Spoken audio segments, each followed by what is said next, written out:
Doctor Babasaheb आंबेडकरांनी समतेसाठी आयुष्यभर संघर्ष केला. प्राध्यापक डॉक्टर प्रभाकर पवार.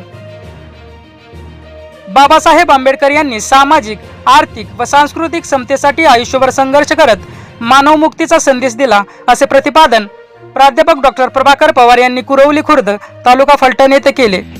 भीमगर्जना तरुण मंडळ आयोजित विश्वरत्न डॉक्टर बाबासाहेब आंबेडकर व तथागत गौतम बुद्ध जयंती उत्सवात डॉक्टर आंबेडकर काल, आज आणि उद्या या विषयावर ते प्रमुख वक्ते म्हणून बोलत होते. कार्यक्रमाच्या अध्यक्षस्थानी उद्योजक निलेश भोसले होते.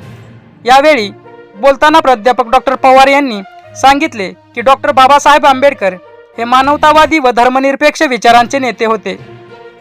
महाड चौदार तळे सत्याग्रह, काळाराम मंदिर प्रवेश आंदोलन, संविधान निर्मिती आणि हिंदू कोड बिल यांसारख्या कार्यातून त्यांनी समतेचा लढा उभारला. समाज सुधारणा, वैज्ञानिक दृष्टिकोन आणि स्त्री पुरुष समानतेसाठी त्यांनी मोठे योगदान दिल्याचे त्यांनी नमूद केले. अध्यक्षीय भाषणात निलेश भोसले यांनी महापुरुषांच्या जयंतीतून समाज प्रबोधन व्हावे, तसेच तरुणांनी ग्रंथालय उभारणी व ज्ञानग्रहणाकडे वळावे असे आवाहन केले. कार्यक्रमात ॲडव्होकेट अस्मिता भोसले व पैलवान झेंडे यांचा सत्कार करण्यात आला. कार्यक्रमाला ग्रामस्थ, युवक, महिला व विविध क्षेत्रातील मान्यवर मोठ्या संख्येने उपस्थित होते.